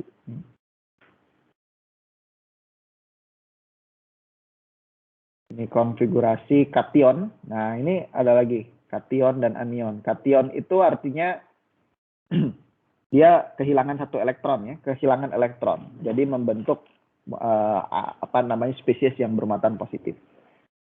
Minggu lalu kita juga sudah menyinggung hal ini ya. Di konfigurasi misalnya natrium di sini, konfigurasi elektronik awalnya 3s. Kalau dia menjadi Na+, jadi ini hilang satu elektron, lepas. Jadi konfigurasinya jadi mirip seperti neon saja. Ini Ca, kalsium, Ca2+, artinya dia menghilang 2 elektron di sini. Lepas 2 elektron. Aluminium, lepas 3 elektron di sini. Jadi seperti ini.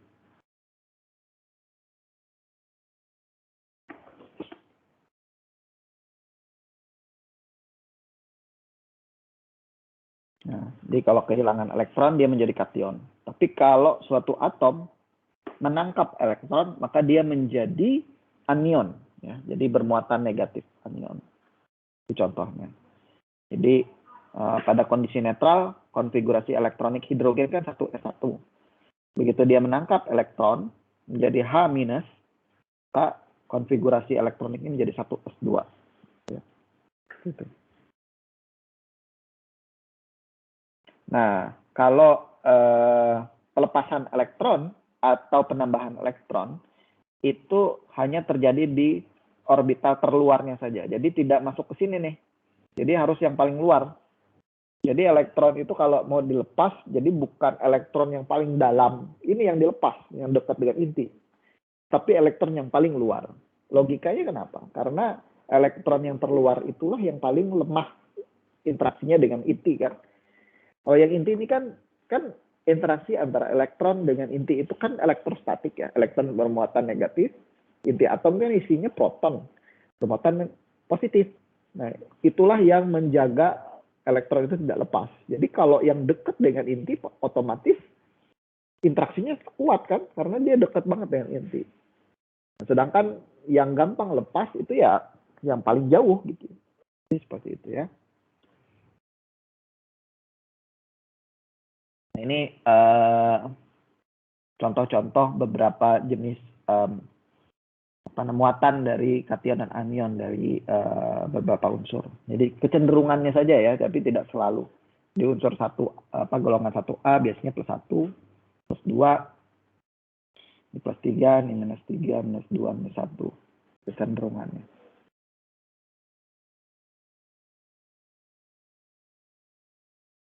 Nah, ada yang unik juga kalau misalnya logam transisi yang membentuk kation itu biasanya yang dilepas duluan itu adalah orbital S dulu. Nah, kemudian dilanjutkan dengan orbital D-nya. Kenapa? Jadi meskipun urutannya seperti ini, contoh Fe 4s 3d.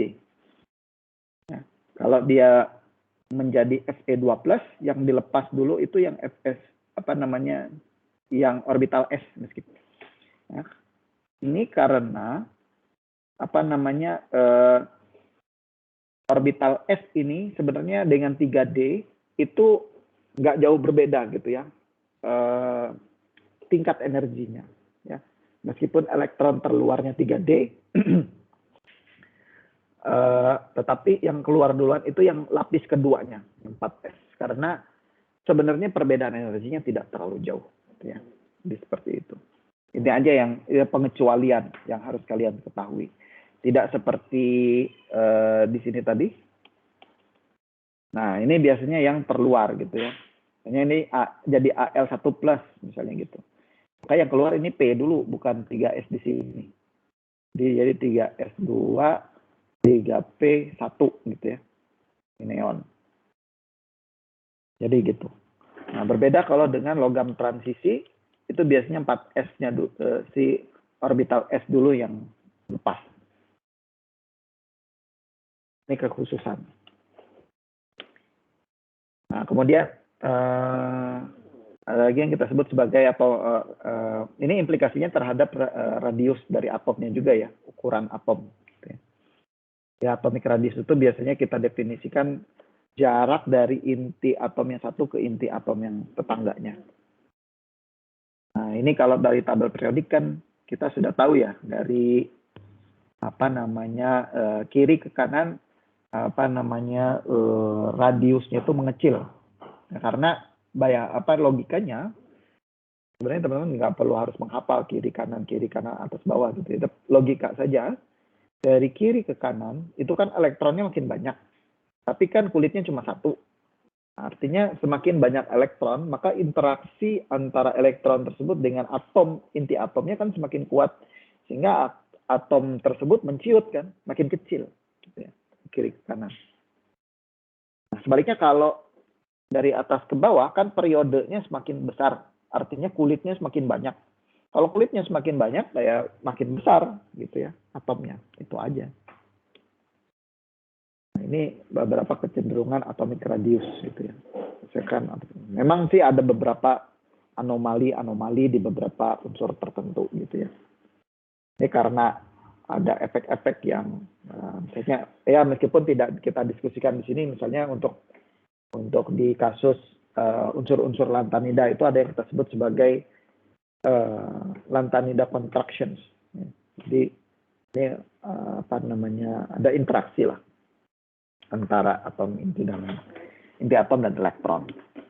Tapi secara umum ya trennya semua turun nih. Seperti itu sama.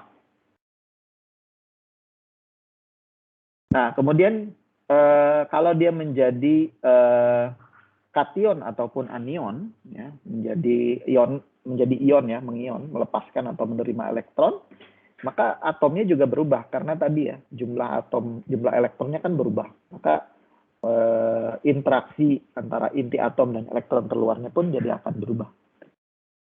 Biasanya kalau kation itu cenderung lebih kecil dibandingkan atom awalnya, sedangkan anion itu lebih besar. Ya, karena kation kan dia melepaskan elektron. Jadi dia kehilangan satu elektron, maka dia menjadi lebih kecil. Dan kalau anion itu biasanya menambah elektron, artinya kadang-kadang bisa menambah kulitnya. Gitu. Jadi ukurannya menjadi lebih besar. Itu. Nah ini contohnya, misalnya saya punya litium dan fluoride menjadi LiF, jadi Li ini kan melepaskan satu elektron, kemudian ditangkap oleh F menjadi F-. Li-nya menjadi Li+, jadi ukurannya mengecil, dan F ini menjadi lebih besar karena dia menangkap elektron. Nah, ini contoh tabulasi dari ini ada di buku juga dari ions ya, di ukuran-ukurannya. Kemudian kita udah lewat ya 94. Kalian ada kelas lagi nggak setelah ini? Mungkin saya cepat saja ya. Ini energi ionisasi adalah energi yang digunakan untuk mengionisasi ya, melepaskan satu elektron. Trennya juga ada ya, dari kiri ke kanan ya. Mungkin kalian bisa baca-baca lagi. Jadi semakin besar energi ionisasi, semakin susah dia mengion gitu ya. Semakin besar halangan untuk atom tersebut melepaskan elektron. Semakin kecil energi ionisasinya ya semakin mudah dia melepaskan elektron. Ini general trend in energi ionisasi. Dari kiri ke kanan itu semakin besar, dari atas ke bawah semakin kecil. Afinitas elektron ini kebalikannya energi ionisasi ya. Jadi kecenderungan untuk atom itu menangkap elektron. Kalau energi ionisasi kan melepaskan elektron. Kalau ini kebalikannya. Lihat sendiri, kalau energi kan ekspresi yang digunakan adalah entalpi. Afinitas elektron. Oke, mungkin itu saja yang ingin saya sampaikan pada topik kita kali ini. Apakah ada yang ingin tanyakan lagi? Terkait dengan basically sih sebenarnya bagian terakhir itu hanya informatif saja ya, tapi yang penting kan tadi bagian awal terkait fundamental bagaimana struktur atom itu bisa kita pahami. Oke, ada yang ingin ditanyakan lagi? Cukup jelas? Jelas, Pak. Jelas, Pak. Oke, kalau tidak ada yang ingin disampaikan lagi, mungkin saya cukupkan saja pertemuan kita pada pagi hari ini. Terima kasih atas kehadiran dan atensinya. PPT-nya sudah saya upload di website ya, jadi untuk minggu lalu dan minggu ini. Tapi jangan hanya membaca PPT, itu pesan saya. Jadi teman-teman tetap disarankan untuk membaca detail bukunya seperti apa. Oke, terima kasih teman-teman semua. Salam sehat selalu. Kita ketemu lagi minggu depan. Di hari dan waktu yang sama. Assalamualaikum warahmatullahi wabarakatuh. Waalaikumsalam. Waalaikumsalam. Terima kasih, Pak. Terima kasih, Pak. Terima kasih, Pak. Terima kasih, Pak. Pak. Mas, Pak.